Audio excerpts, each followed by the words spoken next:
এখন মিঠি রং করছে, ওকে এঁকে দিতে হবে।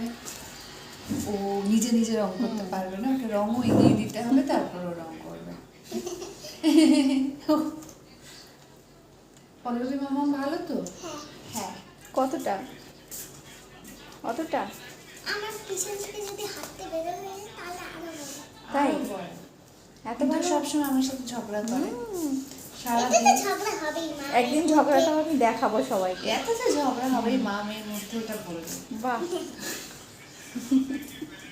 একটু তো ঝগড়া হওয়াই চাই। এইটুকু ঝগড়া, অনেক বলছে, অনেক বলছে।